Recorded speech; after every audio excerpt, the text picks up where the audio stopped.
સહજાત્મ સ્વરૂપ પરમ ગુરુ શોભન સોરઠ દેશ વિશેરે સાગર કેરે તીર બંદર વાણિયામાં હે પ્રગટ્યા બંદર વાણિયામાં હે પ્રગટ્યા વર્તમાન મહાવીર રે અતિશયશાળી શુભ સંસ્કારી જ્ઞાન અવતારી રત્નાત્રયદાતાર શ્રીમાન રવજી મહેતાના આત્મજ શ્રી દેવા અંગજાત જબક દેવીના પ્રાણપતિ પ્રભુ શ્રીમાન સુખના ભ્રાતરે દીજે અમને તારી અહો ઉપકારી જ્ઞાન અવતારી રત્નત્રયદાતાર. ભગવાન મહાવીરના પૂર્વભવનું વર્ણન, પણ મહાવીરને ઓળખવા માટે મહાવીર જેવી દશાનો કોઈ પુરુષ જોઈએ એટલે પ્રથમ નમો ગુરુ રાજને, પછી કુપોદેવ જ લખ્યું છે વચનામૃતમાં, રાય સિદ્ધાર્થ વંશ વિભૂષણ ત્રિશલા રાણી જાયો રે અજજરામર સહજાનંદી ધ્યાન ભુવનમાં ધ્યાયો રે ગાયો વીરજીનેશ્વર ગાયો રે. કુપોદેવ ભગવાન મહાવીરની પ્રાર્થના કરે. આપણે ઘણીવાર વિચારીએ કે આપણે પ્રાર્થના કરીએ ત્યારે શું કરીએ, અને પછી વિચારીએ કે કૃપાલદેવ પ્રાર્થનામાં બેઠા હોય ત્યારે શું કરતા હોય. આ તો કહેવા પૂરતું છે. એક સમય માત્ર એ આત્માની બહાર નીકળતા જ નથી, એટલે આત્મામાં જ છે, પણ તો વ્યવહારે વિચારીએ કે પ્રાર્થનામાં શું કરતા હશે. એટલે એ કહે છે કે રાય સિદ્ધાર્થ વંશ વિભૂષણ, સિદ્ધાર્થ રાજાના કુળ દીપક, ત્રિશલા રાણીના જાયા. એટલે આપણે વાત કરીએ મહાવીર સ્વામી નાગ આવ્યો ને ભાગી ગયો ને એવું બધું, ચંડકોશો કયડ્યો કે છે અજ રામર સહજાનંદી. અજ જન્મે નહીં, અજરા બૂઢો ન થાય, અમર મરે નહીં. કોણ? શુદ્ધ સહજ આત્મ સ્વરૂપ. એટલે કૃપાલદેવ જ્યારે મહાવીર સ્વામીનું નામ લે ત્યારે શુદ્ધ સહજ આત્મ સ્વરૂપ મહાવીર યાદ આવે. અનંત 24 બધી શુદ્ધ સહજ આત્મ સ્વરૂપ જ છે. અજ રામર સહજાનંદી ધ્યાન ભુવનમાં ધ્યાયો રહે. પોતે આત્મા છે. અનંત સિદ્ધ ભગવાન એ આત્મા જ છે, શુદ્ધ. મહાવીર સ્વામી આત્મા જ છે. એ હું એના ધ્યાનમાં છું કે, એટલે હું મારા ધ્યાનમાં છું. એટલે હું મુજને કહું નમો મુજ આનંદજી મહારાજ, હું મને જ નમસ્કાર કરું છું. હે નાથ, તારી પાસે છે, મારી પાસે છે. એટલે વચનામૃત 680માં લખ્યું. આ પત્ર ત્યારે વચનામૃતની શરૂઆતની 5 આવૃત્તિમાં છપાયો નહોતો, પણ અગાધ ક્ષેત્રે અને વડવા ક્ષેત્રે મુમુક્ષુઓ મુખપાટ કરીને નિત્યક્રમમાં ઊભા થઈને બોલે. મગન પપ્પા વાત કરતા 5 વર્ષ લાગે, ઊભા થઈને બોલે ખરા, અગાસમાં બોલે. છપાવવાની કોઈની હિંમત નહોતી. 1લી, 2જી, 3જી, 4થી, 5મી આવૃત્તિમાં પરમશ્રુત પ્રભાવક મંડળનું પબ્લિકેશન, છાપખાનાનું કામ બ્રહ્મચારીજીના હાથમાં આવ્યું. કાંઈ એણે લખ્યું છે, હું લખું છું. એ પહેલાં એની પ્રત બનાવી 680માં પત્રની માથે લખ્યું મથાળું, દુષ્મકાળનો મહાવીર અને કળયુગનો કેવળી. વચનામૃત એટલે બોધામૃત ભાગ 3 પત્ર સુધા 310મો પત્ર છે. તારીખ 14મી માર્ચ 1941. ત્યારે હજી વચનામૃત 680 છપાણું નહોતું, એટલે પોતે જ પ્રત બનાવી એના હસ્તક્ષરવાળો પત્ર છે આખો, અને માથે લખ્યું કલમથી દુષ્મકાળનો મહાવીર ને કળયુગનો કેવળી. કોને મોકલે છે આ પત્ર? જૈન સાધુને, પેલવી કુવાના ગુણચંદજી ઉમેશચંદજીને. શું લખે છે આપણા માટે? કે મહાવીરને ઓળખવા છે ને. ભગવાન મહાવીરના પૂર્વભવનું વર્ણન કરીને, મહાવીર જયંતિ ઉજવીને પર્યુષણ જેવા મોટા દિવસોમાં જિનેશ્વરનું ઓળખાણ કરવા માટે એને કોઈક ઓળખી ગયો એને મળવું પડે ને. આજે થયેલા સત્પુરુષને નથી ઓળખતો એ તો હજારો ને લાખો વર્ષ પહેલાં થઈ ગયેલા સત્પુરુષને કેવી રીતે ઓળખે? ન જ ઓળખે ને. તીર્થંકરના સમોસણમાં આજે જોયો મન વચન કાયના યોગવાળા કેવળી ભગવાનને તીર્થંકર સર્વજ્ઞ હાજર હતા, તોય ન ઓળખ્યો. એ પથરામાં, લાકડામાં ને પંચધાતુમાં ઓળખી જશે. એટલે પ્રથમ નમો ગુરુ રાજને જેણે આપ્યું જ્ઞાન, એ જ્ઞાને વીરને ઓળખ્યા. ટળ્યું દેહ અભિમાન. દેહ અભિમાન ટળે એટલે ખબર પડે હું આત્મા છું. તો ભગવાન મહાવીર આત્મા જ છે, ઋષભનાથ ભગવાન આત્મા જ છે. આ પરાભક્તિની પરાકાષ્ઠા છે. તારા અભેદ સ્વરૂપમાં જ મારો નિવાસ છે, ત્યાં હવે લેવા દેવાની કડાકોટથી છૂટા થયા છે. આ વચનામૃત 680નો મર્મ છે. આ પત્રમાં કૃપાળુદેવે 9 વાર કહ્યું છે, હું ભગવાન છું, હું મહાવીર છું, હું વિદ્યમાન વીર છું, હું વર્તમાન મહાવીર છું, હું બીજા શ્રી રામ છું. એટલે એ રામ અને એ મહાવીરનો જીવ નહીં, એ તો સિદ્ધ શિલાય છે, એવા બીજા, એની જેવા બીજા 5 જોર્જ થાય. મુંબઈમાં KEM હોસ્પિટલ છે, કિંગ એડવર્ડ 7મે, એટલે 7મા એમ, એટલે પહેલાં 6 એડવર્ડ થઈ ગયા છે. કોઈ બહુ બેસ્ટમેન સારો તો ન કે આ તો ડોન બ્રેડમેન જેવો છે. ડોન બ્રેડમેન છે એ તો હજી પડ્યો છે, આ એની જેવો બીજો એમ. એની આગળ જે ગુણ છે એવા જ બધા ગુણ આની પાસે છે. તો આપણે ક્રિકેટ શીખવું હોય તો ડોન બ્રેડમેન આગળ જવાય કે હમણાં કોકને આવડતું હોય એની આગળ જવાય? સીધું સમજાય એવું છે. એટલે પ્રથમ નમો ગુરુ રાજને જેણે આપ્યું જ્ઞાન, જ્ઞાને વીરને ઓળખ્યા, ટળ્યું દેહ અભિમાન. કે છે કે પરમ કૃપાળુદેવની દ્રઢ શ્રદ્ધા પરમ હિતકારી વિશેષ દ્રઢ થવા અર્થે જાણે લખાયો હોય નિષ્કારણ કરુણાથી, તેઓ સત્તામાં રહેલી અવ્યક્ત અશ્રદ્ધાને નિર્મૂળ કરે. આપણી વાત કરે છે. આપણે શ્રદ્ધા છે કૃપાળુદેવમાં, પણ અશ્રદ્ધા છે. અશ્રદ્ધા કેવી છે? અવ્યક્ત, દેખાતી નથી. અવ્યક્ત અશ્રદ્ધા છુપાયેલી પડી છે. એ તાવ આવે અને 103 તાવ આવે ને રિપોર્ટ આવે કોરોના પોઝિટિવ, પછી ખબર પડે કૃપાળુદેવને માને છે, મહાવીરને માને છે, કે દેવ દેવી કે ભૂત પ્રેતને માને છે, કે દોરા ધાગા મંત્ર તંત્રને માને છે. બધું બરોબર ત્યાં સુધી શું ખબર પડે? ICCમાં દાખલ થયું છે ખોટનું છોકરું, 8 દિવસનું, મગજનો તાવ ચડ્યો છે, 104 તાવ છે. ડૉક્ટર કહે છે જો અડધી કલાકમાં તાવ નહીં ઉતરે તો મળદું લઈ જાજો ઘરે. બાર બધા ઊભા છે, આંસુ સરે છે. એક તો લગ્ન પછી 11મે વર્ષે છોકરું અવતરેલું, ખોટનું, એકનું એક. આ બાજુ કહે છે મને જીનેશ્વર ભગવાનનું શરણ હજો, મહાવીર સ્વામીનું, મને કૃપાળુદેવનું શરણ હજો. બોલે છે બોલ ફલાણા દેવનું નામ તો હમણાં જીવતું આપું તને. બોલે કે નહીં, જવાબ નથી જોતો, મનમાં વિચારવાનું. તો હું મહાવીરને માનું છું, હું શ્રીમદ રાજચંદ્રને માનું છું. આ શ્રદ્ધા થઈ કહેવાય. એ રિપોર્ટ આવે કેન્સરનો કે આ દેવને માન તો ફેલાશે નહીં, અને તું જે કરો છો વિતરાગ દેવની આરાધના તો કદાચ ફેલાઈ જશે. અરે ફેલાઈ જાય તો હું દેવ દેવીને માનીશ, વધારે ન ફેલાય એટલે. શ્રદ્ધા ક્યાં છે? શ્રદ્ધા પરમ દુલ્લા. કોક વિરલો હોય એવો, એ સમકીતી હોય, રાફડા ફાટે સમકીતીમાં. ક્વચિત કોક વિરલો સત્પુરુષ વિચરે છે. કૃપાળુદેવ સૌભાગભાઈને લખે છે ત્યારે 100 વર્ષ પહેલાં. બોલીએ ખરા હું કૃપાળુદેવને માનું છું, એ તો ગરમ પાણી આવે આસન નીચે ત્યારે ખબર પડે. રાજ રાજ રાજ ત્યારે બોલે કે આ બાજુ દેહ પડે છે, આ બાજુ આત્મા વયો જાય છે, હું આત્મા જવા નહીં દઉં. ધર્મ અર્થે અહીંયા પ્રાણને છાંડે પણ નહીં ધર્મ, ત્યારે કહેવાય હું શ્રીમદ રાજચંદ્રને કે વિતરાગને માનું છું. બોલીએ ખરા આપણે વિતરાગનો કહેલો પરમ શાંત ધોરણ પૂર્ણ સત્ય છે, તને છે એવું? તોય બોલવાનું જ છે, એ ઘસઘસ કર્યા કરવાનું છે. એટલે કહે છે સત્તામાં રહેલી અવ્યક્ત અશ્રદ્ધાને નિર્મૂળ કરે તેઓ શ્રીની અનંત કરુણાથી પ્રેરાયેલો અપ્રગટ પત્ર ત્યારે છપાયો નહોતો.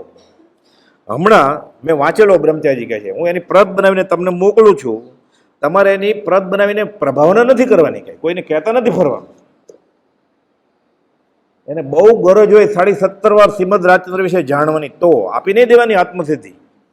જીવનકળા કે વચનામૃત લે વાંચો, અમને જ્ઞાની મળી ગયા છે. આપણે ક્યાં ઓળખીએ છીએ?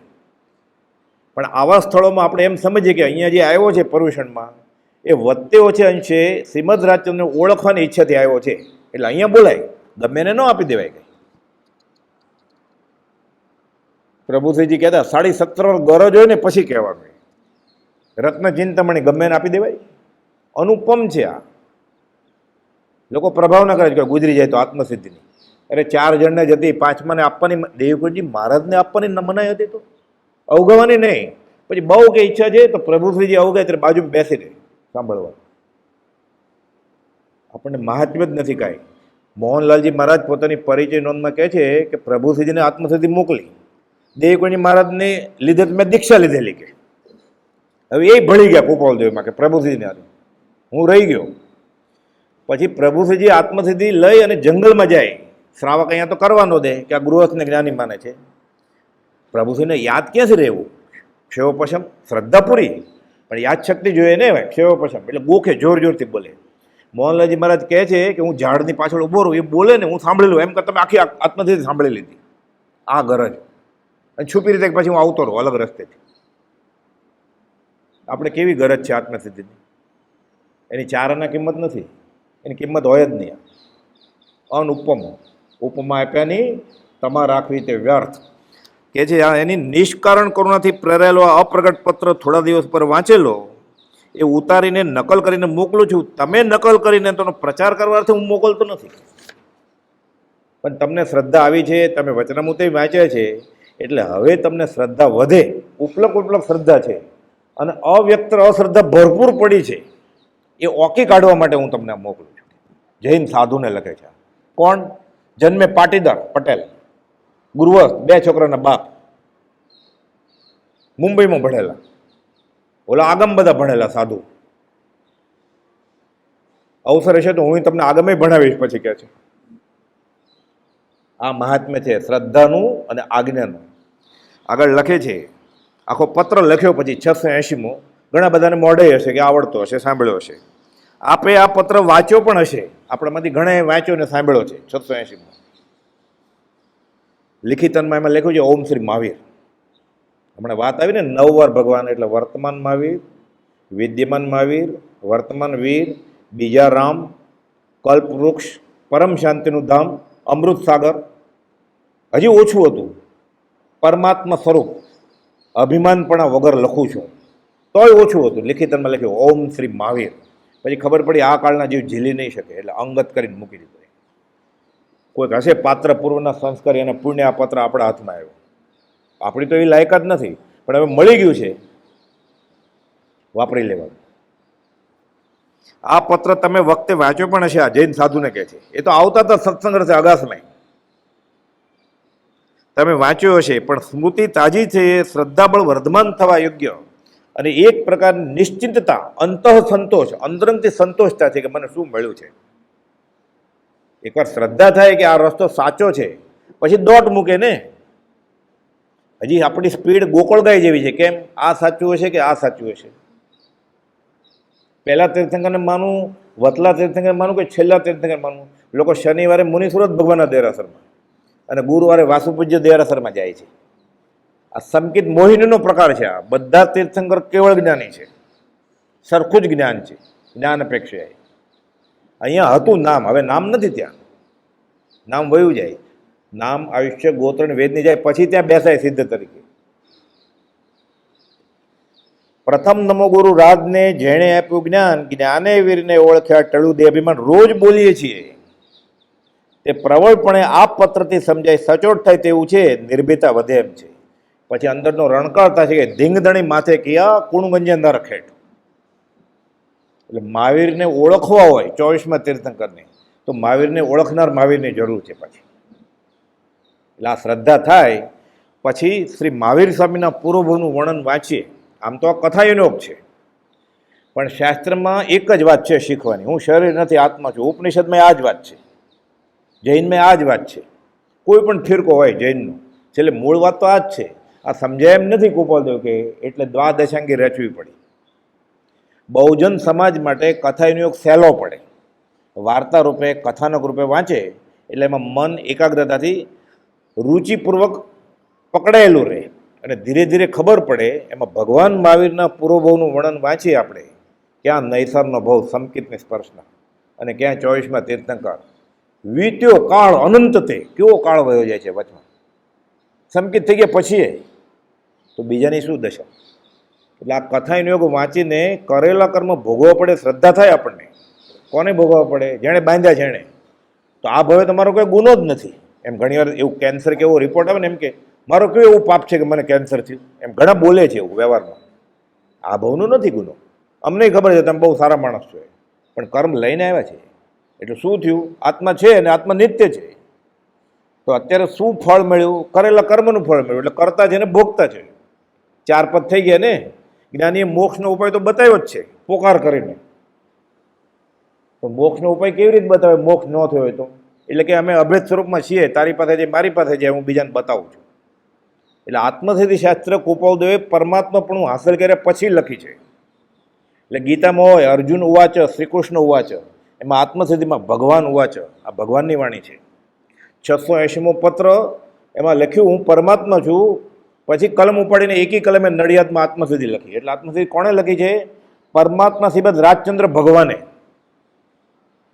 હજી ગુરુ ગુરુ કરે છે, શરમ નથી આવતી? નો ઓળખતો ત્યાં સુધી વાંધો નહીં, ઉપમા આપી જ ન શકાય. અતિશોક્તિ થાય જ નહીં. ડર રાખવાનો કે ન્યૂનોક્તિ, અંડર એસ્ટિમેશન તો નથી થઈ જતું કાંઈ? હું બોલું છું કાંઈ ઓછું તો નથી અંકાઈ જતું? પણ એ તો ઉદાર છે. ગુરુગુણ અમાપ અનંત નહીં, સર્વજ્ઞ સર્વ કહી શકે. આ રંકનું ગજું કેટલું? હું શું ગુણગામ કરતો હતો? બ્રહ્મચારી કહે છે અપમાન કોઈ કહી રહે ના, તમને અપમાન નહીં લાગે. કેમ? બાળક છે ને, આ બોલતા શીખ્યો છે હજી. બહુમાન જો હૃદયે રહ્યું, અપમાન સમજો ના ગણે. તું કારી બોલે બાળ તો તળી વાણી પણ મીઠી માતને. એટલે ગુણ ગાવાના ભાવ હશે તો કુપોલદુને જે રીતે ઓળખશે ફાયદો થશે.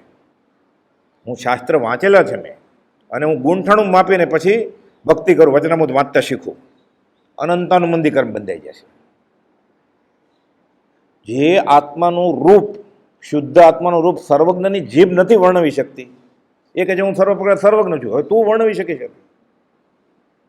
બાલચેષ્ટા છે ને, બાલચેષ્ટા કરવાની બ્રહ્મચારી કે ગુરુગુણ ગાવા માટે, તો વાંધો નથી. ટૂંકારી બોલે બાલ તોતડી, વાણી પણ મીઠી માતને. મને આટલું વાંચીને ખબર પડી કે તમે આવા છો. વધારે હોય તો મને સમજણ આપજો. સમજણ આવશે એટલે જેમ જેમ હું સૂક્ષ્મ વિચારથી ઊંડો ઉતરું છું તેમ તેમ મને ખબર પડે છે કે હું તમને ઓળખતો નથી. જ્યારે અંદરનો અહેસાસ થાય છે કે હું નથી ઓળખતો, ત્યારે ઓળખાણ શરૂ થશે. પછી ગૌતમ બુદ્ધે આ જ વાત કરી છે. શ્રી મહાવીર સ્વામીના પૂર્વભવનું વર્ણન આપણે મંગલાચરણમાં બોલીએ છીએ. નમો દુર્વાર રાગાદી વેરી વાર નિવારણે અર્હતે યોગી ના થાય મહાવીરાય તાયને. આ હેમચંદ્રાચાર્ય મહારાજે આ મંગલાચરણ રૂપે બનાવ્યું છે. એનો અર્થ શું છે ગુજરાતીમાં? કે દુઃખે વારી શકાય તેવા, બહુ કષ્ટ પડે ત્યારે કાબુમાં આવે. રાગ આદિ શત્રુને, રાગ અને દ્વેષને નિવારવામાં વીર જેવા. હથિયાર લઈને નહોતા કે ભગવાન મહાવીર, તો વીર કેમ કહેવાય? આ ઇન્દ્રે નામ પાડ્યું છે કે એણે બધા અંતરશત્રુને મારી નાખ્યા. અરિહંત, અરિ એટલે દુશ્મન, હંત એટલે હણી નાખ્યા. દુશ્મનોને હણી નાખ્યા. ક્યાં દુશ્મનને? પાકિસ્તાનવાળા નહીં, ચીનવાળા. લડો સૌ આત્મસંગ્રામે, બહિરુદ્ધે શું લડો? આ તો આ ભવના દુશ્મન છે. ઓલા અનંતકાળથી સાથે જ છે દુશ્મનો, એને મારી નાખ્યા. મારે કામ ક્રોધ તપ લોભ મોહ પીસી ડારે, ઇન્દ્રિયું કતલ કરી કિયો રજપૂતો હે. વેરી સબ મારી કે નિચિંતો સૂતો હે કે. આનંદ આનંદ. અમે સહજ સમાધિમાં છીએ. કુપોલદેવ કે 324માં લખે છે ચો તરફ ઉપાધિની જ્વાળાના ભડકા બળે છે, અમને સમાધિ રહે છે. કે આશ્ચર્યકારક છે કે પરમ જ્ઞાની સિવાય ત્યાં કોઈ સમાધિ ન રાખી શકે. પછી પાછળ લખે છે 4 લીટીના પત્રમાં અમને રહે છે કે સમાધિ. એટલે કુપોલદેવ જ્ઞાની નથી, કુપોલદેવ પરમ જ્ઞાની છે. વચનામૃત 324 આત્મકથા છે શ્રીમદ રાજચંદ્ર. મહાવીરને ઓળખવો હોય, ઋષભનાથને ઓળખવો હોય તો એને ઓળખનારને ઓળખવા જ પડે. દુઃખે વારી શકાય તેવા રાગ આદિ શત્રુને નિવારવામાં વીર જેવા પૂજનીક અને યોગીનાથ, યોગીઓના યોગી. મેં તો ખાલી આંખ ઊંચી કરે તો ભરવાડ ભાગી જાય ને, કરી જ નહીં કે મારે તારા કરતાં બીજા મોટા શત્રુ છે એને મારવા છે. આ લડાઈ તો ભવે બધી કરી જ છે બધાએ. હમણાં આવશે આગળ, સિંહને ફાડી નાખેલો, એ બધું પહેલાં કરી લીધું કે હવે ખાલી કર્મને જ ફાડી નાખવા છે. યોગીનાથ એવા શ્રી મહાવીર સ્વામીને મારો નમસ્કાર છે. સુર અસુરોએ પૂજેલું અને પુણ્ય જળના સરોવરૂપ એવા દેવાધિદેવ પ્રભુનું ચરિત્ર હવે અમે વર્ણન કરીશું. હવે ભગવાન મહાવીરના ભવો આપણે વાંચશું ને વિચારશું. એનાથી ખબર પડે કે કર્મ સત્તા કેવી બળવાન છે. કુપોલદેવ છે પૂતગલમાં અચિંત્ય શક્તિ છે. ચેતન દ્રવ્ય જીવમાં અચિંત્ય શક્તિ છે. જો જીવ બળ્યો થાય તો અચિંત્ય શક્તિવાળા પૂતગલ દ્રવ્યને મહત કરી શકે. અને બીજું આ જૈન ધર્મની મોટામાં મોટી એક ઉદારતા છે, અનેકાંતવાદ છે. બીજા બધા ધર્મમાં પોતાના જે ભગવાન હોય ને એના ગુણગ્રામ જ ગાય. રામ આવા હતા, કૃષ્ણ આવા હતા, અમારા ભગવાન આવા હતા, અમારા ગુરુજી આવા હતા. અહીંયા ભગવાન મહાવીર કે સર્વજ્ઞ પોતે કયો ગુનો કરેલો એ પ્રકાશમાં લાવે છે કે તમે આવી ભૂલ નહીં કરતા, મેં આવી ભૂલ કરી તો મારા કાનમાં ખીલા ઠોકાયેલા, મેં આવી ભૂલ કરી તો મારે ભો રખડવું પડેલું. એટલે આ દર્શનના, જૈન દર્શનના ભગવાન છે, પરમાત્મા છે, અધિષ્ઠાતા છે, એ પોતાનો ગુનો પ્રકાશે છે. પોતાની માને કોઈ ડાકણ કે પોતે જ પોતાને ગુનેગાર કહે છે કે મેં આવી ભૂલ કરેલી. કેટલું નિર્મળ છે મન અને આત્મા.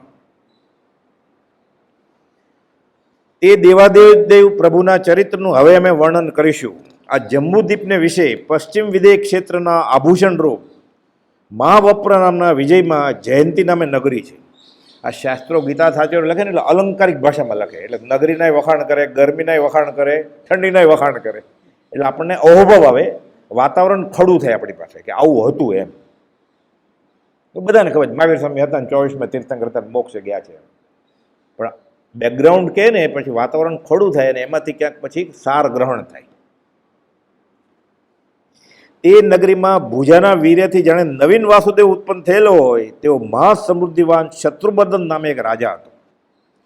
તેના પૃથ્વી પ્રતિષ્ઠાન નામના ગામમાં નૈસાર નામે એક સ્વામી ભક્ત ગ્રામ ચિંતક, એટલે ગામેથી હતો, ગામડીઓ, કઠિયારો, લાકડાનું કામ કરે, પણ દીકતો ધંધો હતો, એનો સારો ધંધો હતો એના વેપારમાં.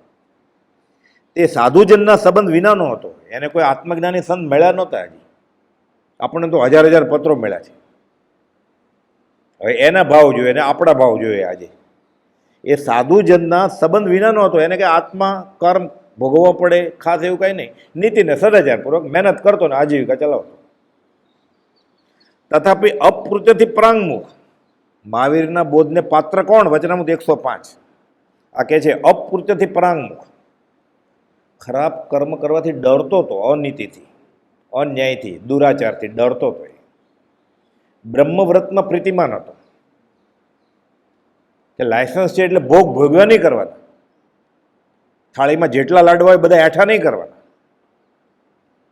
કે છે બ્રહ્મવ્રતમાં પ્રીતિમાન. કુપાલદેવ 105માં પત્રમાં લખેલું છે કે સત્પુરુષના બોધને પાત્ર કોણ? આ ગામેથી, આ કઠિયારો, નૈસાર, આ પાત્ર હતો. સત્પુરુષ પ્રત્યે પ્રીતિમાન હતો કે એવા કોઈ સદાચારી હોય તો એને અહોભાવથી જોઉં, એના અહોભાવથી દર્શન કરું, અહોભાવથી એની વાણી સાંભળું. પણ હજી કોઈ એવો સંબંધ થયો નહોતો એમ કે છે.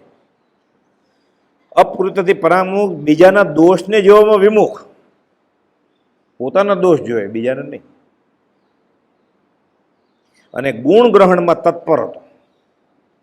એ વખતે રાજાની આજ્ઞાથી તે મોટા કાષ્ટો લેવા માટે ભાતું લઈને કેટલાક ગાડા સાથે મહાટમાં, રાજાએ ઓર્ડર આપ્યો મોટો કે અમારે કંઈક કામ છે, મંડપ બાંધવો છે, એટલે આટલા ગાડા લાકડા લઈ આવો.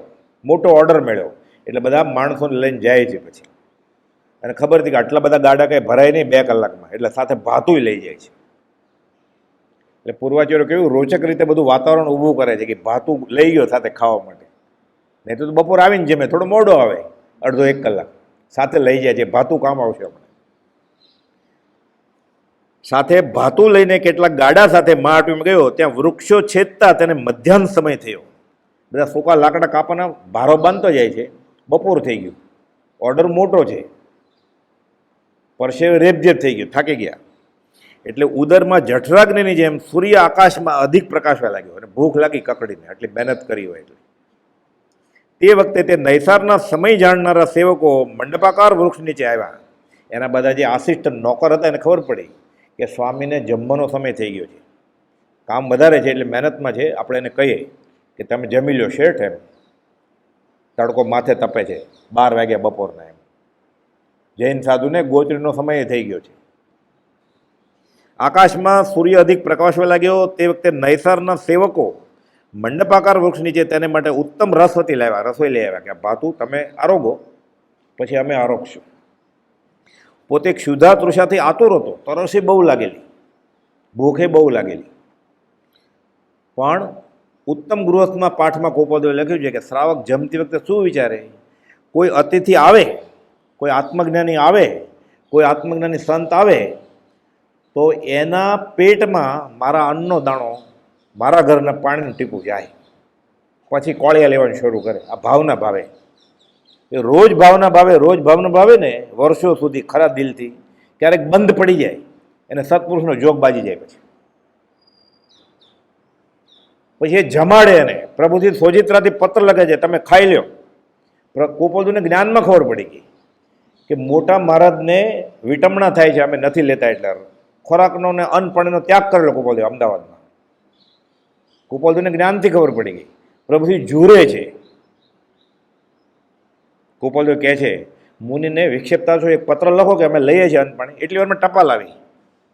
કુપોલદેવને જ્ઞાનમાં જ ખબર હતી કે મને ફ્રૂટ મોસંબીનો જ્યુસ આપો થોડુંક. એટલે મુનિને હાશકારો થઈ જાય, ઊભા થવાની તાકાત નહોતી. સોમાં મન ધોત્યું પહેરાવીશ નાઈને એમ કહેતા હતા. પણ જ્ઞાનમાં ખબર હતી કે પ્રભુશ્રીજી વિરહમાં ઝૂરે છે કે હું ન ખાવ એની એને ફિકર છે. કુપોલદેવ તો ઉદીર ન કરતા હોય. પ્રભુશ્રીજીએ કુપોલદેવને રિમોટ કંટ્રોલથી ખવડાવ્યું છે, મૌન કરી દીધા છે, બોલાવ્યા છે, હસાવ્યા છે, રડાવ્યા છે. અહીંયા આશ્રમની બહાર આવી ભક્તિ. ભગવાન ભક્તના હાથમાં છે, જે કરવું એ કરાવડાવે, એની માલિકી છે. ભગવાન કોની માલિકી છે? સત્પુરુષની.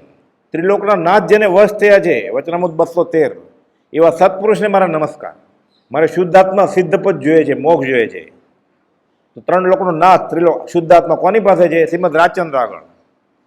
તો મારે એ વસ્તુના માલિકને નમવું પડે ને. દાન મોટું કે દાતા મોટા? દાન મોટું કે દાતા મોટા? એ ત્રિલોકના નાથને એણે વશ કર્યા છે.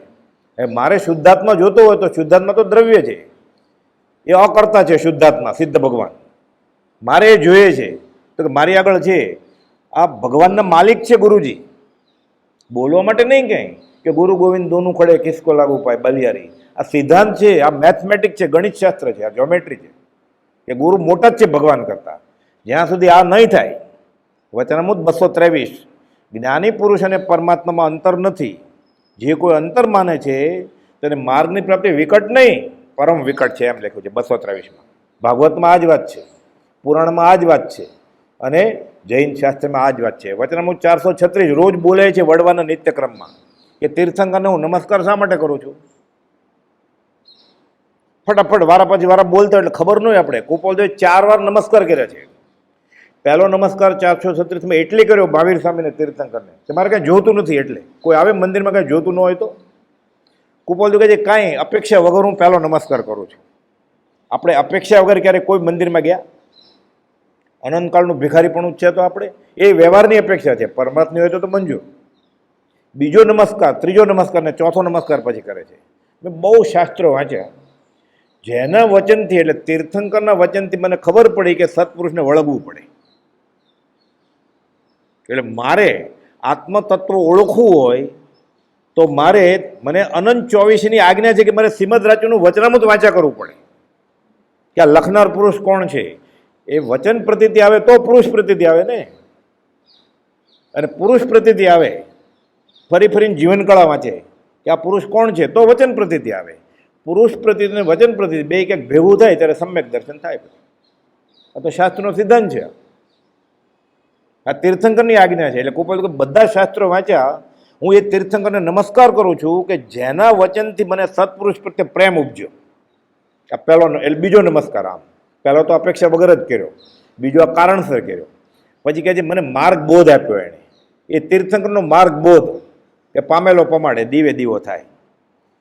એટલે હું શ્રીમદ રાજચંદ્ર નમસ્કાર કરું ને ઋષભનાથ ભગવાનના દેરાસરમાં જઈને કે પાલિતાણા ચડીને, એટલે ઋષભ ભગવાન મારા ઉપર પ્રસન્ન થાય કે મેં જે આગમમાં કહ્યું છે બોધ તને આત્મસાત થયો છે. એટલે પાલિતાણા ચડીને હું શ્રીમદ રાજચંદ્ર નમસ્કાર કરું તો ઋષભનાથ ભગવાન પ્રસન્ન થાય મારી. પણ મારે 20 તીર્થંકરને પ્રસન્ન કરવા તો સમજ શિખર જઈને મારે શ્રીમદ રાજચંદ્રને પહેલાં નમસ્કાર કરવાના. એટલે 20 સિદ્ધ ભગવાન ત્યાંથી ગયા છે. બધા પ્રસન્ન થશે કે આ એક તો મળ્યો મને માનવાવાળો. આ જ્યોમેટ્રી છે, આ ગણિતની ફોર્મ્યુલા છે, આ સમીકરણ છે. એટલે બીજો નમસ્કાર કુપોલદેવ જેના માર્ગબોધને લીધે હું આ પામ્યો કે સત્પુરુષને વળગતું. ત્રીજું ઉદ્દેશ વચન. આ બધા આગમ શા માટે લખ્યા? 26 કરોડ શ્લોક પ્રમાણ, ગણધરવાદ, આત્મપ્રવાદ, એટલું બધું શા માટે લખ્યું તમે? દ્વાદશાંગી બધી વાત છે. કેટલા હાથી ડૂબે એટલી શાહી જોઈએ એમાં. લમણા દુખે ગણતરી કરીએ તો. એનું ઉદ્દેશ વચન શું છે કે ભવે ભવ રખડીને યોગીઓ જેને માટે તૂટી ગયા તપશ્ચર્યા કરીને, હાથમાં કંઈ આવ્યું નહીં. વહ સાધન બાર અનંત કિયો તદ પી કછુ હાથ હજુ ન પહેર્યો. એ સહજમાં પ્રાપ્ત થઈ જાય. 436નો છેલ્લો ફકરો. એ તીર્થંકરના ઉદ્દેશ વચનને હું નમસ્કાર કરું છું. એટલે ચોથો નમસ્કાર એટલે કર્યો કે તીર્થંકરના આગમ વાંચીને કે એ તો સાથે જ હતા ને કુપોલદેવ તો, કે એણે એમ કહ્યું કે સત્પુરુષનું આ ઉદ્દેશ વચન, તીર્થંકરનું આ ઉદ્દેશ વચન છે, આ વચન એણે આપ્યું એટલે હું ભગવાન મહાવીરને અનંત ચોવીસને નમસ્કાર કરું છું. આપણે એટલે નમસ્કાર કરીએ છીએ કે આપણે કુળ ધર્મે જૈન છીએ એટલે નમસ્કાર કરીએ છીએ. એ કુળ ધર્મ જાય અને મૂળ માર્ગ હાથમાં આવે અધ્યાત્મનો, પછી જાતિ વેશનો ભેદ નહીં, કયો માર્ગ જો હોય એ સાધે તે મુક્તિ લે, એમાં કોઈ ભેદ નથી કંઈ. એ નમસ્કાર કરવાના જ છે, પણ નાદાનિયતથી નમસ્કાર કરે શું થાય? નમન નમન મેં ફેરે બહોત નમે નાદાન, દગલ બાદ દેઢા નમે ચત્તા ચોર કમાન. એ લેવાઈ ગયો છે, ફેક્ટરીનું ઉદ્ઘાટન કરવું છે એટલે પાસપોર્ટ લેવાઈ ગયો છે પાલીતાણા, એટલે આશાતના કરે છે ને, નાદાન છે આ, બહોત નમે નાદાન. દગલબાદ છે આ, દગલબાદ દેઢા નમે. પરીક્ષા આવે ને એટલે મંદિરમાં રોજ જવા માંડે, પછી રિઝલ્ટ આવી જાય, પછી ફરી વાર આવે ત્યારે પરીક્ષા. લોહી આપ્યું ને, રિપોર્ટ આવે ને, ફોનમાં મળી જાય રિપોર્ટ કે પોઝિટિવ છે કોરોના, એવો સગસ્ત્રો જાપ કરવા માંડે. પણ ડૉક્ટર આ તો બહુ દાખલ થવાની જરૂર નથી કે 2 દિવસમાં મટી જશે, પણ જાપ ભૂલી જાય પાછું. મરાઠીમાં કહેવત છે, સંત તુકારામ જ્ઞાનદેવ કહે છે, આચા પાઠ માગચા સપાટ. આ ભક્તિ છે, સ્તવનમાં આવે છે ભક્તિની, એ તો ભાડાયત જે સેવાફળ યાચે. દેવચંદજી મહારાજે તીર્થંકર ભગવાનનું સ્તવન લખ્યું છે. આ ભક્તિ નથી, આ ભાડાયત છે કે હું આટલું કરું, તમે આટલું આપજો મને. એટલે ભગવાનને ભાડે રાખ્યા છે. મારો રોગ મટે ભગવાનને ડૉક્ટર બનાવે, મારો ખોવાઈ ગયો છે ભગવાનને ગુરખો બનાવે. આ તમે ધ્યાન રાખજો, મારી તિજોરીનું બહાર જાય ને તમે ધ્યાન રાખજો બધું, એટલે એને ગુરખો બનાવે ભગવાનને. મારા છોકરાનું ધ્યાન રાખજો, એને ગોર મહારાજ બને, મારા છોકરાને પરણાવી દેજો, પછી સુયાણી બનાવે, એને દીકરો આપજો ને એક. ઘોર આશાતના થાય છે. સમજાવણ ઉપકાર શું? એક જ નમસ્કાર સમકીત આપે એમ કે છે. પાલીતાણાના કાંકરે કાંકરે સિદ્ધ અનંતા સિજ્યા રે, બધા ગાયત ને. આપણે કેટલી વાર ચડ્યા હશું કાંકરે કાંકરે, તો કેમ નથી થતું કાંઈ? ડોળીવાળા જેવું થાય છે. ડોળીવાળાને પૈસા મળે એટલે 3-4 વાર ચડે ને સિઝનમાં, આપણે એટલે ચડીએ છીએ. ડોળી મૂકીને ચડીએ, જોળી એને શું આપવું એને ખબર છે. જોળી વગર જવાનું આપણે, લંબાવાનું નહીં, માગવાનું કે આશીષ અનુકૂળ આપજે ભય ભંજન ભગવાન. હું માગવા જ આવ્યો છું, પણ મને માગતા આવડતું નથી. અલૌકિક પદ પ્રગટાવ્યું તો આશ કરે નાદાન, કેવળ કરુણા મૂર્તિ દેજો તમને ઘટતું દાન. જય દેવજીનેન્દ્ર મહાન અહો રાજચંદ્ર ભગવાન. મને માગતા આવડતું નથી, તમારી હેસિયતને શોભે એવું આપજો ક્યાંક. એ પંચ્યું આપે, 3 લોકનો નાથ, સમ્યક રત્ન, 3 રત્નનો ઢગલો પડ્યો છે, તો એની એક ટુકડી આપે ખાલી સમકીતની, કામ થઈ ગયું ને. એ પંચ્યું આપીને ઊભા રહેશે? શરત કરી હોય તો પંચ્યું જ આપે ને, કે આ થેલો ઉપાડ સ્ટેશન સુધી, હું બેગ ઉપાડું છું, બેગમાં પૈસા છે એટલે મારી આગળ રાખું, આ થેલો ઉપાડતો, એમાં મેલા કપડાં છે 8 દિવસમાં, કેટલા લેશો? એટલે કે 30 રૂપિયા. ના 20 આપે, ઠીક 25 આપજો. પછી સ્ટેશન આવે શું થાય? નક્કી કર્યું છે ને, એટલે 25 જ આપે ને. તમારે જે આપવું એ આપજો. એટલે આપણે મોટા દિવસે આમે થોડા ઉધાર થયા હોય એટલે આપણે 50 નોટ આપી દઈએ. માગ્યું કે મરી ગયો? માગવાનું નથી, વાટ જોવાનું એ શું આપશે. દાસતી કે જેમ ઘન ભરી નિરખી, કેકીની પરે નાચે, સેવા સારજો જીનની મત માગો ભાઈ. સ્તવનમાં આવે છે, સેવા કરવાની જ છે જિનેશ્વરની દેરાસરમાં જઈને, માગવાનું નથી. સેવા સારજો જીનની મત માગો ભાઈ, સ્તવનમાં કહે છે. માગવા ગયો છે એટલે માયા કપટ છે, વંચક યોગ છે ભક્તિનો આપણો, એટલે ભક્તિ ફળે નહીં. પછી કુપાલદેવ 496માં લખ્યું છે, એ તો વિતરાગ છે, એને કંઈ ક્ષેત્રોપણું છે નહીં, પણ આ જીવ એ ગુનાનો દંડનો અધિકારી થશે. કોઈ અતિથિ આવે તો હું તેને ભોજન કરાવીને પછી જમું ભાવથી. અતિથિ એટલે તેની નક્કી નથી અનાયાસે, પણ ભાવના આપણે એ ભાવને ઉત્તમ ગ્રોથમાં લખ્યું છે. આત્મજ્ઞાની સંત પાછું સુપાત્ર દાન બહુ અઘરું છે આ કાળમાં. આપણે તો સુપાત્ર નથી, પણ લેવાવાળો સુપાત્ર હોય તોય કામ થઈ જાય. અરે એમ છે કે દેવાવાળો મૂર્ખ છે, સાવ ખબર જ નથી ધર્મ, અને સુપાત્ર દાન કરે ને તો જુગળિયાનું આયુષ્ય બાંધી લે, કરોડો અબજો વર્ષ સુધી સુખ સુખ ને સુખ. ભલે જુગળિયા કંઈ ધ્યેય નથી અધ્યાત્મની સાધનાનું, હરિવંશ પુરાણ ગ્રંથ છે, 800 વર્ષ જૂનો, વડવામાં છે. આ વિવેચન કર્યું છે 578માં પત્રમાં. એમ લખ્યું છે દાન કોને કરાય અને ક્યારે ફળે. બોધામૃત ભાગ 3 578માં પત્ર સુધા. નૈસાર આમ તેમ જોવા લાગ્યો કે કોઈ અતિથિ આવે તો હું તેને ભોજન કરીને જમું. તેઓમાં ક્ષુધારતું, તૃષાતું, શ્રાંત, પોતાના સાર્થને શોધવામાં તત્પર અને પસીનાથી જેમના સર્વ અંગ વ્યાપ્ત થઈ ગયા છે. એવી ગરમી છે, પરસેવે રેપઝેપ ટીપા પડે છે. સાધુના કપડાં બે એ મેલા થઈ ગયા, એટલો પરસેવો, એટલી ગરમી. એનો સાર્થ જે હતો ને સાથે રસ્તો બતાવવાળો, એ ક્યાંક ઊંધે રસ્તે ચડી ગયો. એટલે રસ્તો ગોતે છે સાધુનું ટોળું. આત્મજ્ઞાની સંત વિહાર કરતા કરતા ગોચરીએ નીકળેલા. સર્વંગ વ્યાપ્ત એવા કેટલાક મુનિઓ તે તરફ આવી ચડ્યા. આ સાધુઓ મારા અતિથિ થયા તે બહુ સારું થયું કે હાથમાં પાત્રા છે, નક્કી હું આને વરાવીશ. એના પાત્રમાં મારો અન્નનો દાણો પડશે. સફળ થયો બહુ મારો હો કૃપાળદેવ. આત્મજ્ઞાની સંત આ પૂછ્યું એમ ચિંતવતા નૈસરે તેમને નમસ્કાર કરીને પૂછ્યું, હે ભગવાન, આવી મોટી અટવીમાં તમે ક્યાંથી ચડી ગયા? જંગલમાં હાથમાં હથિયાર હોય, બંદૂક હોય, તલવાર હોય, ભાલા હોય, તોય નથી આવતા લોકો એકલા. તમે આવા વેશે, હાથમાં કંઈ છે જ નહીં તમારે, મોટું સૈન્ય સાથે તો જ આવે એવું જંગલ છે કે તમે હાથમાં હથિયાર વગર આ અટવીમાં ફરો કેમ તમે? એ બોલ્યા, અમે અમારા સ્થાનથી સાર્થની સાથે ચાલ્યા જતા હતા, પણ માર્ગમાં કોઈ ગામમાં ભિક્ષા લેવાને બેઠા. ભિક્ષા તો ન મળી, પછી અમે ગોતતા હતા કે બીજે લઈ જાય, તો ઓલો ગુમ થઈ ગયું. હારે હતો વળાવો એ. તેવામાં તે સાર્થ ચાલ્યો ગયો અને મને ભિક્ષા કંઈ મળી નહીં. તેથી અમે સાર્થની પછવાડે પછવાડે ચાલ્યા, પણ એ તો કાંઈ મળ્યો નહીં. એટલે ભૂલથી અમે આ જંગલમાં ફસાઈ ગયા છીએ. કયું જંગલ? ભવ અટવીમાં આપણે ફસાણા છીએ એમ. આ દ્વિઅર્થીમાં વાત કરે છે. પણ તે સાર્થ મળ્યો નહીં એટલે અટવીમાં ચડ્યા. નૈસાર બોલ્યો, અહો, એ સાર્થ કેવો નિર્દય, કેવો પાપથી પણ ડરતો નથી, એવો અભિરુ, વિશ્વાસઘાતી, તમને છોડીને વયો ગયો. તેની આશાએ સાધુઓ સાથે ચાલેલા તેમને લીધા વગર પોતાના સ્વાર્થમાં નિષ્ઠુર બનીને ચાલ્યો ગયો. સત્સંગ હોય કે ફોન આવ્યો હોય કે ચેક પાસ થવાનો વયો જ જાય ને ઉઠીને.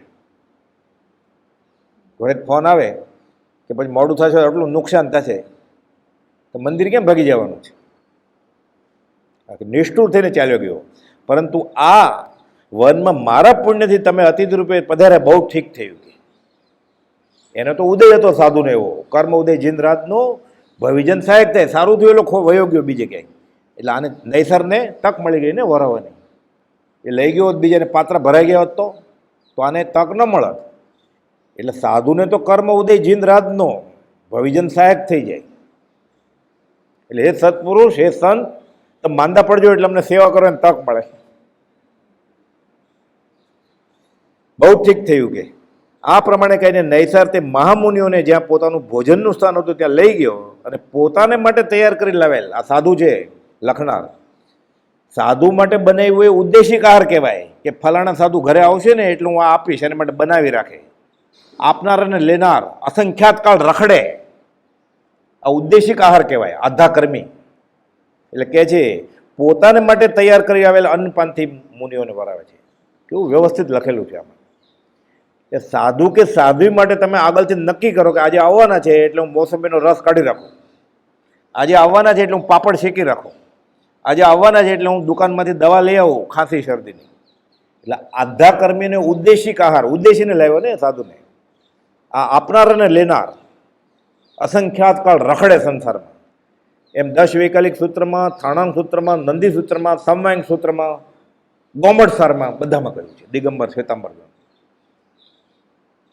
સુપાત્રદાન કેટલું અઘરું છે વિચારો. ફરીવાર પછી પોતાને માટે તૈયાર કરી લાવેલ અન્નપાનથી તેણે તે મુનિઓને પ્રતિલાભિત કર્યા.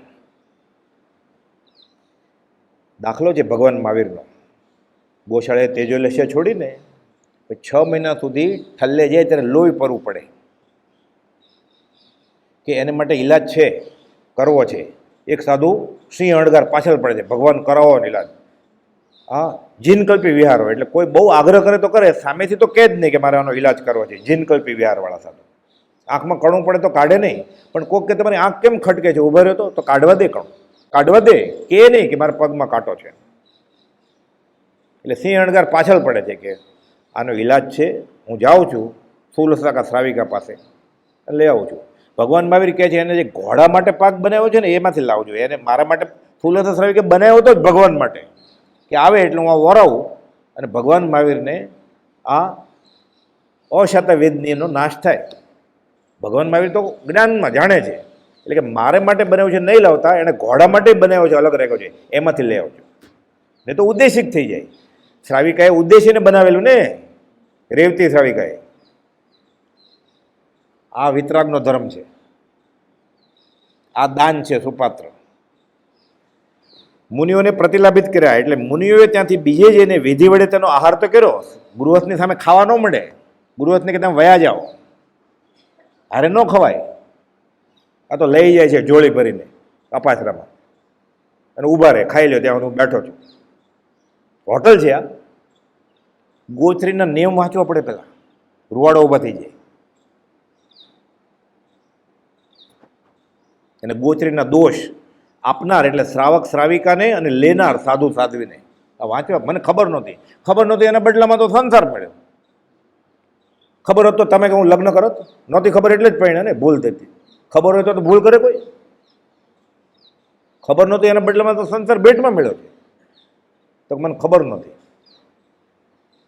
એ જંબુ મેં શ્રીમુખેથી આમ સાંભળ્યું છે, સુધર્મા ગણધર કહે છે, ખબર નહોતી તોય દૂધમાં ઝેર હોય તો તને ચડશે જ. 2 વાટકીમાં દૂધ છે, એક સારું દૂધ છે, હજી ભૂખ છે, બીજી વાટકી પીધી, એમાં ઝેર હતું, ચડે કે નહીં? મને ખબર નહોતી તો ઝેર નહીં ચડે. અનંતકાળથી રખડપટ્ટીનું કારણ છે અજ્ઞાન, જાણપણું નથી એ છે. જ્ઞાન ક્યાંથી લાવવું? જેણે જાણ્યું છે એનું માની લેવાનું. ભોજન કરીને નૈસાર મુનિઓની પાસે આવ્યો અને પ્રણામ કરીને કહ્યું કે હે ભગવાન, ચાલો હું તમને નગરનો માર્ગ બતાવું, રસ્તો બતાવું છું. ફી શું? એના બદલામાં સાધુ એને ભાવસાગરમાંથી બહાર નીકળવાનો રસ્તો બતાવી દેશે. હું તમને નગરનો માર્ગ બતાવું. આવું જૈનેતરમાં આવે છે, રામને હોડીમાં બેસાડે છે ને, તો ફી કેટલી? તો હું તમને દરિયા પાર ઉતારી દઉં, તમે મને ભવ પર ઉતારી દેજો. પગ ધોવા દો ને રઘુ રાય ધોવા દે. એણે સાંભળેલું કે શલ્ય ઉપર પગ મૂક્યો તો હલ્યા થઈ ગઈ હતી, મારી હોડી પથરો થઈ જાય તો તું ખાઈશ શું? એટલે સીધો પગ નહીં મૂકા દો, કે મને ધોવા દો પહેલાં, એટલે તમારો પગ ન અડે મારી હોડીને. જૈન બધું એક જ છે. છેલ્લે જે સિદ્ધાંતની વાત છે, એક આત્મા ને અનેક આત્મા. કુપોલ પ્રભુજીને કહે છે હમણાં એ બાજુમાં રાખો, હમણાં કર્મ ખપાવો, ઉપદેશ બોધ લઈ લો, સિદ્ધાંત બોધ હાથમાં આવી જાય છે છેલ્લે. રામ કે હું ગુરુ નથી થવું, મારે નહીં ધોવા દઉં. તો કે ના ના, મારી હોડી પથરો થઈ જાય તો હું શું કરું? આવો હું તમને નગરનો માર્ગ બતાવું. પછી તેઓ તેની સાથે ચાલ્યા અને નગરીને માર્ગે આવ્યા, એટલે એક વૃક્ષ નીચે બેસીને તેઓ નૈસરને ધર્મ સંભળાવ્યો. તે સાંભળીને આત્માને ધન્ય ધન્ય માનતા નૈસરે તે જ વખતે સંકિત પ્રાપ્ત કર્યું. આજ્ઞા રુચિ અને બીજ રુચિ સંકિત કહેવાય, કે રુચિ આવે ને ગમે ને એને બહુ બોધ, કે કેવી સરસ વાત કરી, હાશકારો થાય. આ રુચિ આવે, આ બીજ રુચિ સંકિત કહેવાય. બી વવાઈ ગયું એટલે કે આત્મા અનુભવમાં ન આવે, આવશે. એમ આપણને મને ક્યાંક આજ્ઞા મળે તો જ્ઞાનીની, સત્પુરુષની, મહાપુણ્યનું ઉદય હોય ને તો જ્ઞાનીની આજ્ઞા મળે આપણને, મળે જ નહીં. સદાચારની, નીતિની આજ્ઞા બધાને છે જ. કે આ કાર્તિકી પૂનમ આવે ને, હમણાં સંવત્સરી તો થોડા દિવસમાં આવી જાય છે, કાર્તિકી પૂનમ પછી દિવાળી, દેવ દિવાળી પછી હું ખોટું બોલવાનું બંધ કરીશ અત્યારથી જ. એના માટે ખમ્મન નથી કાર્તિકી પૂર્ણિમા સુધી. સદાચાર અને સુનીતિની આજ્ઞા બધાને છે જ પહેલેથી. પણ તો એમ થાય કે મને વ્યક્તિગત રીતે આજ્ઞા મળે, અને મળે આજ્ઞા, અહોભાવ મને આજ્ઞા આપી, આજ્ઞા રુચિ સંકિત થઈ જાય. પ્રભુજી મોપતિ ફેંકી. કુપોલ કહે છે દેવ મોટા મહારાજને મોપતિ આપો, આજ્ઞા છે ને. પોપટલાલ મોહકચંદ પૂછે છે અમદાવાદ, મોપતિ કેમ પહેરી તમે? આજ્ઞાથી કે ફેંકવી હતી, કુપોલની આજ્ઞા છે પહેરો. આપણે એમાંથી સંપ્રદાય પકડે છે, થાને એને એમ થાય કુપોલની આજ્ઞા, બધાને નહીં, પ્રભુજીને આજ્ઞા હતી. પાછું કિરચંદને પૂછ્યું, પુષ્પ પૂજા કરો છો એટલે બીજાને અમને આજ્ઞા કરી, તમને ક્યાં આજ્ઞા કરી પુષ્પ પૂજા? તો કિરચંદ સ્થાનકવાસી હતા કટ્ટર, એટલે એને આજ્ઞા કરેલી. મનસુ કિરીટચંદના પિતા કિરીટચંદ, કિરીટચંદ જીનાલય જાઓ છો પૂજા કરવા? તો કે ટાઈમ નથી. કેમ ટાઈમ નથી મળતો? કે બાકી તો બહુ ટાઈમ મળે છે. એને કદાગ્ર હતો કે જીન પૂજા ન કરાય ફૂલથી. એટલે એ કદાગ્ર, જ્ઞાનીની વાણી કદાગ્ર તોડવા માટે હોય. મોહપતિનો કે ફૂલનો ડાબલાનો આગ્રહ ન હોય જ્ઞાનીને. મતભેદ રાખી કોઈ મોક્ષે ગયા નથી. મત હોય ત્યાં સત હોય જ નહીં. એટલે ક્રિયાજળને વૈરાગી બનાવ્યા કે આ સાચો રસ્તો છે. અને શુષ્ક જ્ઞાની હતા, એને કહ્યું તારે કરવા પડશે વ્રતની. એમ એને ક્રિયામાં અટકી ગયો હતો. એને કે તારે પહેલાં વાંચવું પડશે. પડમ નાણમ તયો દયા, પહેલાં શું કરવાનું એ જાણી લે. એટલે આ નૈસારને બીજ રુચિ સંકિત, આજ્ઞા રુચિ સંકિત થાય છે. પછી મોટા મનવાળો નૈસાર સદા ધર્મનો અભ્યાસ કરવા માંડ્યો અને 7 તત્વને ચિંતવા માંડ્યો. ખાલી જૈન ધર્મનો આ સાર છે. 7 તત્વ, 6 દ્રવ્ય અને 9 તત્વ, અમુક આમનેમાં 7 તત્વ. એટલે જીવ અજીવ, પાપ પુણ્ય બંને સાથે ગણો તો આશ્રવ, સંવર નિજરા, બંધ અને મોક્ષ. પાપ પુણ્ય સાથે ગણો આશ્રવ તો 7 થાય, એટલે લંબાવો તો 9 થાય. બધું એક જ છે. 7 તત્વને ચિંતતો સંકિત પાળતો કાલ નિર્ગમન કરવા લાગ્યો. અને આરાધના કરતો નૈસાર અંત સમયે પંચ નમસ્કાર મંત્રોનું સ્મરણ કરી મૃત્યુ પામી સૌધર્મ દેવલોકમાં પલ્યોપમના આયુષ્યવાળો દેવતા થયો. પલ્યોપમ એટલે ખાલી સાદી વ્યાખ્યા. પલ્ય એટલે પિયાલી. મહાસાગરમાંથી 100 વર્ષે એક પિયાલી કાઢો, પછી બીજા 100 વર્ષે બીજી કાઢો, ક્યારે ખૂટે? એટલા વર્ષનું આયુષ્ય, એટલે એક પલ્યોપમ થાય થાય. એવો અસંખ્યાત પલ્યોપમ બાંધે. એની આગળ પછી સાગરોપમ છે. એમાં કરોડ ગુણ્યા કરોડ એટલે કરોડા કરોડી, એમાં 33 કરોડા કોટી સાગરોપમ. ગણવા બેસીએ ને કેલ્ક્યુલેટર કામ ન આવે, ત્યાં એમાં આવે ઇન્ફિનિટી કેલ્ક્યુલેટર. ગણાય કેમ? આ તો કેવળીના જ્ઞાનમાં જાણેલું છે. આ ભરત ક્ષેત્રમાં વિનીતા નામે શ્રેષ્ઠ નગરી છે, જે નગરીને યુગાદિ પ્રભુને માટે દેવતાઓએ પૂર્વે વસાવેલી હતી. તેમાં શ્રી ઋષભ સ્વામીના પુત્ર ભરત નવનિધિ અને 14 રત્નનો સ્વામી ચક્રવર્તી થયા હતા. ભરત ચક્રવર્તી. 14 રત્નો એટલે સ્ત્રી રત્ન, આંકણી રત્ન, કાંકણી રત્ન, દંડ રત્ન, ચામર રત્ન, બધા રત્નો હોય. એટલે સર્વશ્રેષ્ઠ રત્ન એટલે આપણા ખાણમાંથી નીકળે એ રત્ન નહીં, ઉત્તમ વસ્તુ.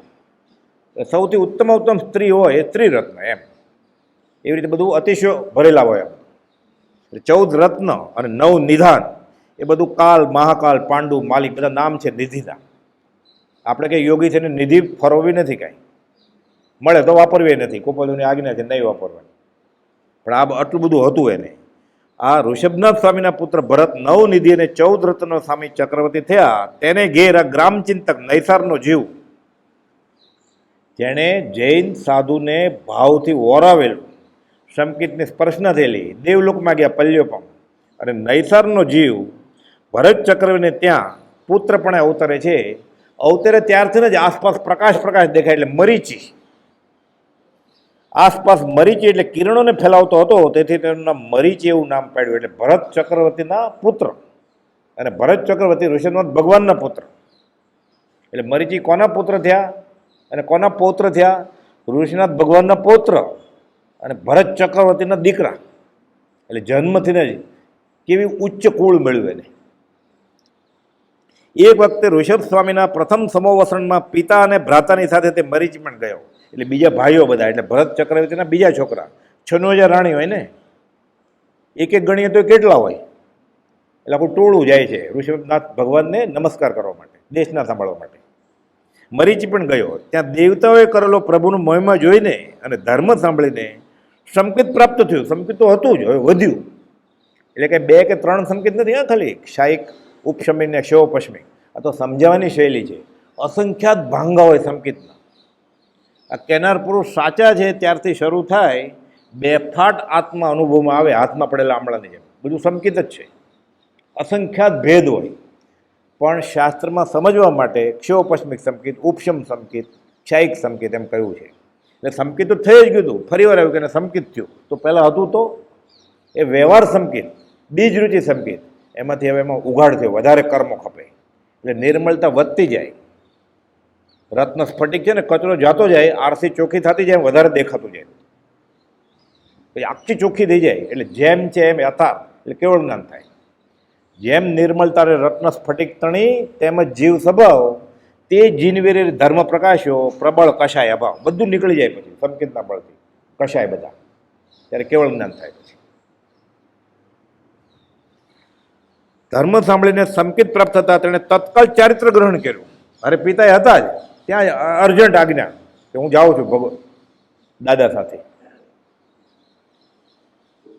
સારી રીતે યતિ ધર્મને જાણીને પોતાના શરીરમાં પણ નિષ્પૃહ એટલે ત્રિગુપ્તી એટલે મન વચન કાયા અને પંચ સમિતિ ઇરિયાપથિકી એષ્ણા સમિતિ આદાન નિક્ષેપ વસ્તુ લેવી મૂકવી પરિસ્થાપિના એટલે લઘુશંકા દીર્ઘશંકા 5 સમિતિ અને 3 ગુપ્તી. હમણાં આવ્યું ને જીનવર કહે છે જ્ઞાન 8 સમિતિ જાણીએ જો જ્ઞાનીના પરમાર્થથી તો જ્ઞાન તેને ભાગ્યું. પ્રવચન માતા કહેવાય. ખાલી આ 5 સમિતિ અને 3 ગુપ્તી પાળે તો મોક્ષ માટે પૂરતું છે. આટલું જાણ્યું હોય તોય બીજું કાંઈ શાસ્ત્રનું ન આવડતું હોય આટલું પાળે તોય જ્ઞાન થઈ જાય. 8 સમિતિ જાણીએ જો જ્ઞાનીના પરમાર્થથી તો જ્ઞાન તેને ભાખ્યું અનુસાર તે મોક્ષાર્થી. જીનવર કહે છે જ્ઞાન તેને સર્વભેવો સાંભળો. અહીંયાથી જ લખેલું રાળતથી કૂપો જોઈએ 20 દુઆ લખે ને એ જ દિવસે તત્કાળ ચારિત્ર ગ્રહણ કર્યું અને સારી રીતે 3 ગુપ્તી અને 5 સમિતિને ધરતા અને કશાયને વર્જતા મહાવ્રતી મરીચી મુનિ સ્થવિર સાધુઓને સાથે એકાદશ અંગને ભણતા. એકાદશ એટલે 10 ને 11 અંગ 12 અંગ કહે ને આપણે દ્વાદશાંગી એ ભણતા ભણતા શ્રી ઋષભ પ્રભુની સાથે વિહાર કરે છે. અને ચક્રવર્તીના પુત્ર પૂર્વનું પૂર્ણ છે સંકેતની સ્પર્શના છે બધું શાસ્ત્રો ભણવા માંડ્યા. એ પ્રમાણે ઘણો કાળ પર્યંત વિહાર કરતા કરતા અન્યથા ગ્રીષ્મ ઋતુ આવી તડકો.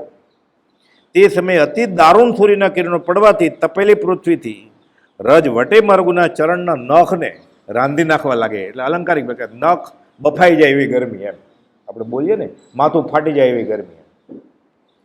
તે વખતે જેના સર્વ અંગ પરસેવાથી આર્દ્ર થઈ ગયા છે અને પહેરેલા 2 વસ્ત્રો મળ વડે લિપ્ત બની ગયા છે. કપડા ભીના થઈ જાય સાધુના પરસેવે સાથે રજ ઉડતી હોય મેલ.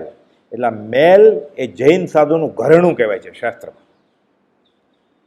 જેટલા કપડાં કધોણિયા થવા માંડે પીળા થવા માંડે સરફને રીન વપરાય નહીં સાબુ વપરાવીને મનાય છે સર્વસંગ પરિત્યાગી સાધુને. એટલે બગલાની પાંખ જેવા કપડાં હોય દીક્ષા લીધા પછી 18મે વર્ષ એટલે સમજી જવાનું કે ખાલી જગ્યા પૂરો. જેમ જેમ શાસ્ત્રમાં લખેલું છે આચરણ સૂત્રમાં તમારે મેલ વધતો જાય ને એટલે કપડાં કધોણિયા થાય ને પીળા થવા માંડે. આ ઘરેણું છે સાધુ. એવા સાધુ છે નાવાની તો બનાય જ હોય બાજુમાં ઊભો હોય તો ગંધાય મેલ આમ કાળું કાળું આમ આ ઘરેણું છે. બ્રશ જ ન કરે દાંતણ ન કરે નગ્ન ભાવ મુંડ ભાવ સહસ નાનતા તો મોઢમ વાસ ન આવે ન આવે વાસ. સદાચારપૂર્વક જીવન જીવતા હોય સુનીતિપૂર્વક અને એવું જ ગોચરી પાણી લેતા હોય. આપણે વાસ આવે છે ને મોઢામાં એ આપણા દૂર વિચાર અને ખોરાક અભક્ષ્ય ખાનપાનનો વાસ આવે છે. એ પરિમિત માપસર મિતાહારી લે સૂચતો આહાર લે અને ચારિત્ર પાળે તો 8 દિવસે ન ગંધાય. આપણે પ્રયોગ કરી જવાનો પછી મોઢું ફૂંગાડવાનું કોકને પછી એ કહેશે કે વાસ નથી આવતી. દાંત પીળા થઈ ગયા હોય હળદરવાળા વાસ ન આવે. કેમ? આ પ્રભાવ છે વિતરાગની આજ્ઞા માનવાનો. આ ભાવતા ભોજન કરે ન ખાવાનું ખાય ન પીવાનું પીવે અને વિચાર આખો દિવસ 5 ઇન્દ્રિયના વિષયને કશાયમાં એટલે ગંધાય જ ને. ન ખાય તોય ગંધાય. આ તો ઘરેણું છે સાધુ. એવા સાધુ છે ભલે સંપ્રદાયમાં હોય અને માથે આત્મજ્ઞાન ન હોય એટલે કદાગ્ર થઈ ગયો હોય સંપ્રદાયનો. નાના નાના જીવાત થાય ત્રસ જીવ એને ખંખેરે તો પડી જાય મરી જાય એટલે ખંખેરે નહીં.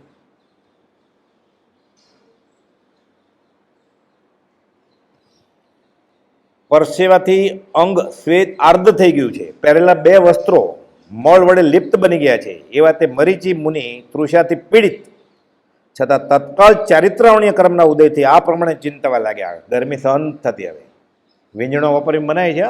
પંખો તો નહીં જ એર કન્ડિશન તો નહીં જ લાઇટ તો નહીં જ વીંજણો ન વપરાય. આમ પંખો ફરે એટલે કેટલા જીવ મરી જાય પછી પાછું આમ આવે એટલે કેટલા મરી જાય. વરવા આવે ને તમે લાઇટ કરો તોય ન વરાવે લાઇટ બંધ કરી દો તોય ન વરાવે. એના નિમિત્તે કર્યું ને તમે ઉભા રહો હમણાં ગરમ કરી દો લાઇટરથી પેટાવે ગેસ લેવાય ને. લોઢી ઉપર રોટલી એક બાજુથી થઈ ગઈ છે બીજી બાજુ ખાલી કરી અપાય નહીં. ઉભરે ઉપર મૂક્યું છે એટલે નિશાણી ઉપર ચડે 2 પગથિયા, નોટ એલાઉડ. ગોચરી નથી, આ વાંચવું પડે પહેલાં. એમ લાભ સહેલો નથી કે વિતરાગની પ્રભાવનાનો લાભ લઈ લેવો હોય. વિરાધના નથી થતી ને, ધ્યાન રાખવું પડે. રખડ છે જીવ, એનું શું થશે એનું એ જાણે, એના ગુરુજી જાણે. આપણને તો મળ્યું ને, તો તારું કર ને. મિયાં દુબલે કહ્યું સારે ગાँव की फिक्र, તું તો બચી જા, તું નીકળી જા કુંડાળમાંથી. તો બધા કરે છે તો બધાને હારે જેવું છે. સમૂહ ટિકિટ બુક કરવાની છે, બોગી નરકની. બધાએ ત્યાંની ટિકિટ લીધી છે. ક્યારે એવું બન્યું શાસ્ત્રમાં લખ્યું છે કે નરકમાં જગ્યા નથી, એમ હાઉસફુલ થઈ ગયું? હોય જ નહીં ક્યારે. અસંખ્યાત અનંતુ જીવો જાય તો એ જગ્યા હોય જ ત્યાં. ચારિત્રાવણીય કર્મના ઉદયથી આ પ્રમાણે ચિંતાવા લાગ્યા કે મેરુ પર્વતે જેમ મારાથી આ ભાર ઉચકાશે નહીં સંયમનો. ઉત્તરાધન સૂત્રમાં આખું અધ્યયન છે, ગળ્યો બળદ સંયમનો ભાર ઉપાડી શકે એમ નથી. આ કાળના વિતરાગી અનુયાયીઓ આખું અધ્યયન લખ્યું છે. ભગવાન મહાવીર બોલ્યા છે ગણધરે, ગળ્યો બળદ નામ જ છે એનું મથાળું, ગળ્યો બળદ. નબળો બળદ હોય અને ગાડામાં વજન હોય સાકરની 25 ગુણી અને ઢાળ ચડવાનો હોય, કેમ ચડે? એટલે ગાડું જાય, સાકરે જાય ને, એમાં પાણી હોય તો સાકર ઓગળી જાય ને, અને પોતે તણાઈ જાય પછી. એટલે ગળ્યો બળદ નામ આપ્યું છે. સંયમનો ભાર ઉચકી નહીં શકે. આ સાધુપણાના ગુણોને વહન કરવાને હવે હું સમર્થ નથી. આ મરીચી વિચારે છે મારાથી આ બધું પડાય નહીં કંઈ. હું તો નિર્ગુણ અને ભવની આકાંક્ષાવાળો છું. હવે વ્રતનો ત્યાગ પણ શી રીતે થાય? ઘરે કેવી રીતે જવાય? એમ જ કે ને કે પહેલાં તો મોટા ઉપાડે બાવો થયેલો ને પાછો આવ્યો. મોઢું શું બતાવે? આ તો ભરત ચક્રવર્તી રાજા છે, તો પૂછે નહીં કે મારું નાક કાપી નાખું તને? એટલે ઘરે તો જવાશે નહીં, અને આ પડાશે નહીં તો જવું ક્યાં આવે? એટલે વતલો રસ્તો કાઢ્યો. અત્યારે કાઢે જ ને વતલો રસ્તો, વેશ રાખી મૂકે. તો સફેદ કપડું પહેરે, લહેંગો તો શું વાંધો આવે? પણ તો સાધુ છે કેમ ખબર પડે? તો ગૃહસ્થ ગણાય ને. એટલે ધોતિયાની પાટલી હોય ઝવેરી બજારે, ભલે કેવળ જ્ઞાન હોય તો એ ગૃહસ્થ કહેવાય. ઝવેરી પાટલી નીકળી જાય તો એ સાધુ કહેવાય. એટલે એક જ દિવસ ગોપાલદેવે દીક્ષા લીધી હોત ને, ખાલી આપણે જેને દીક્ષા કહે છે, તો એમ ત્યાં મોક્ષમાળા શ્રીમદ આચાર્ય શ્રી રાજચંદ્રે લખી છે એમ ક્યાં બધા એક જ દિવસ દીક્ષા પર્યા હોત. આ ઝેર નીકળે કેમ? પ્રભુશ્રીજી કે દાંતરડું બળી ગયો છે આજુ, સિકલ રગે રગે ઝેર છે સંપ્રદાયનું, ઓક સંજ્ઞાનું. કેમ કે ત્યાગ કરવાથી તો લોકમાં લજ્જા પ્રાપ્ત થશે, અને એવો એક ઉપાય છે કે જેથી વ્રત પણ કંઈક રહે છૂટક છૂટક, અને આવો શ્રમ પણ પડે નહીં. એટલે ખાવાનું, લોજિંગ બોર્ડિંગ મફત, અને કહેવાય પાછું સાધુ. મૂંડ મુંડાને મેં 3 ગુણ, મીઠે સિરકી ખાજ, ખાને કો લડ્ડુ કહે, લોક કહે મહારાજ. કેટલો ફાયદો મુંડન કરી લે તો. મહારાજ મહારાજ કહે ને, પધારો પધારો. સંન્યાસીની વાત આવે છે, ચમચમતા લાડવા આપે ને બીજા સંપ્રદાયમાં. મૂંડ મુંડાને મેં 3 લાભ, મીઠે સિરકી ખાજ, ખાને કો લડ્ડુ મિલે, લોક કહે મહારાજ. એટલે આ ત્રિદંડી મરીચી આવું કરે છે. હવે હું દંડથી તો જીતાયેલો છું, મન વચન કાયના દંડથી. એટલે ત્રિદંડનું લાંછન કરો એટલે તિલક કરે છે 3. હજી એટલું છે એને ઉપયોગ કે હું ભૂલ કરું છું. આ સાધુઓ કેશના લોટથી મૂંડ છે, હું તો શસ્ત્ર વડે કેશને મૂંડવાળો, હું તો અસ્ત્રોને બ્લેડ વાપરીશ. એટલે હું એક શિખા રાખું કે હું આવા સાધુ નથી જૈન જેવો. એટલે ચોટલી રાખે છે આ ત્રિદંડી, એટલે મરીચી. વળી આ સાધુઓ મહાવ્રતધારી છે, અને હું અણુવ્રતધારી થાવ. નાના વ્રત, અણુ એટલે નાનું. આ મુનિઓ નિષ્કંચન છે, નિષ્પરિગ્રહી છે. જૈન સાધુ સાધ્વી પાસે દીક્ષા લીધા પછી સોય પણ રખાય નહીં એને, તો પરિગ્રહ કીધો છે. સોય ક્યાં? ગયા સમાગમમાં આવેલું ને, 2 સાધુ છે સાથે, એક થાણાંગ સૂત્ર વાંચે છે, બીજું ઉત્તરાધન સૂત્ર વાંચે છે, વિહાર કરે છે. જોડીમાં 3જું વાપરે શાસ્ત્ર, તો એ પરિગ્રહ કીધો છે શાસ્ત્રને. તો અમે આમ જોયું છે, તો તમે ન જોવાનું જોયું છે તો એમ જ થાય ને. પશ્ચિમ આપીને પશ્ચિમથી મૂઢ શંકરાચાર્ય ખીજા, જે મૂર્ખા જોવાનું તે જોયું નહીં. જટિલો મુંડી લુચ્છિત કેશ, લાંબી જટા તે જોઈ કે લોચ કરેલું જોયું. જટિલો મુંડી લુચ્છિત કેશ, કાશાય આગળ બહુકૃત વેશ, રંગેલા કપડાં જોયા, ભગવા કે સફેદ કે નગ્ન કે ભભૂતિ. પશ્યનપીને પશ્યતી મૂઢ, એ મૂર્ખા આત્મા તો જોયો નહીં તે. ઉદર ભરણમ બહુકૃત વેશ, આ તો પેટ ભરવાના પ્રપંચ છે. ગચ્છના ભેદ બહુ નયન નિહાળતા, તત્વની વાત કરતા ન લાજે, ઉદર ભરણ આદિ નિજ કાજ કરતા થકા, મોહ નડી આકળી કાળરાજે, ધારતર વારની સોયલી દોયલી, 14માં જીનતણી ચરણ સેવા. અનંતનાથ ભગવાનના સ્તવનમાં આનંદજી મહારાજ કહે છે, શરમ નથી આવતી કે આ તત્વની વાત કરો છો તમે? પોતે સાધુ જ છે, ખીજાય છે, બોધ આપ્યો છે. આ સ્તવન કોઈ ન ગાય. બન્યા ધર્મેન્દ્ર પદ્માવતી સિનેમાના રાગે ગાય. એ તો બની ગયા, હવે તારું શું? તવન તો એક એક તીર્થંકરના 5 કલ્યાણક હોય ને, 24 પંચે 120 મહાવિદ્યના ગણતા જ નથી આપણે. તો આખું વર્ષ પૂરું થઈ જાય કે નહીં વારા વારા લેતો?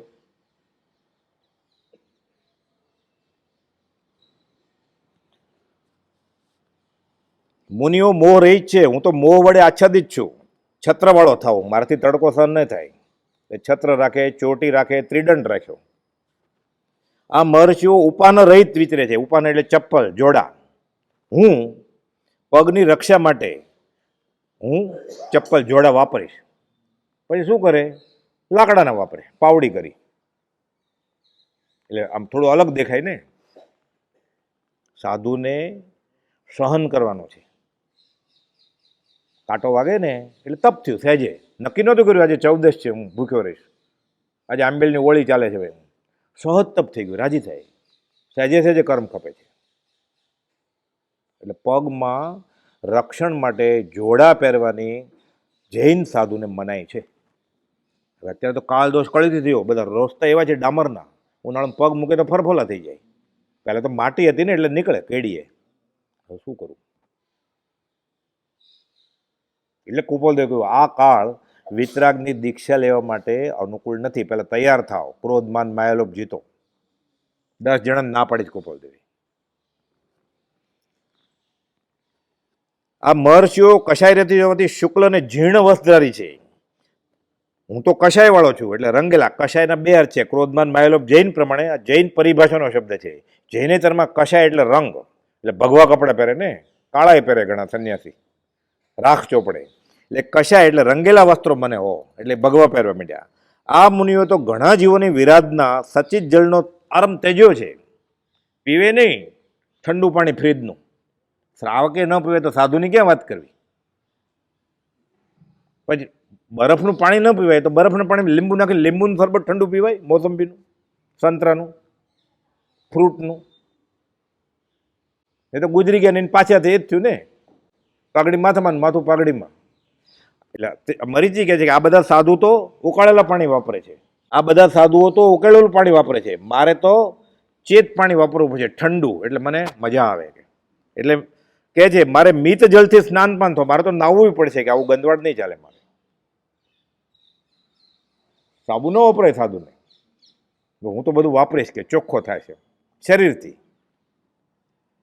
આ પ્રમાણે પોતાની બુદ્ધિથી વિચાર કરીને કષ્ટથી કાયર થયા એવા મરીચીએ લિંગનો નિર્વાહ કરવાને ત્રિદંડી સંન્યાસ ગ્રહણ કર્યો. એટલે હવે વેશધારી સંન્યાસી થઈ ગયા, જૈનની દીક્ષા છોડી દીધી એણે. પણ હજી કોઈક પૂછે ધર્મ ક્યાં છે, તો એમ કે સાચો ધર્મ ત્યાં છે. તો કે તમે સાધુ છો તો કે ના, ત્યાં જાઓ. એટલે હજી સાવ લપસી નથી ગયા. હવે આગળ શું થાય છે પછી અવસરે જોશું. સમય પૂરો થાય છે.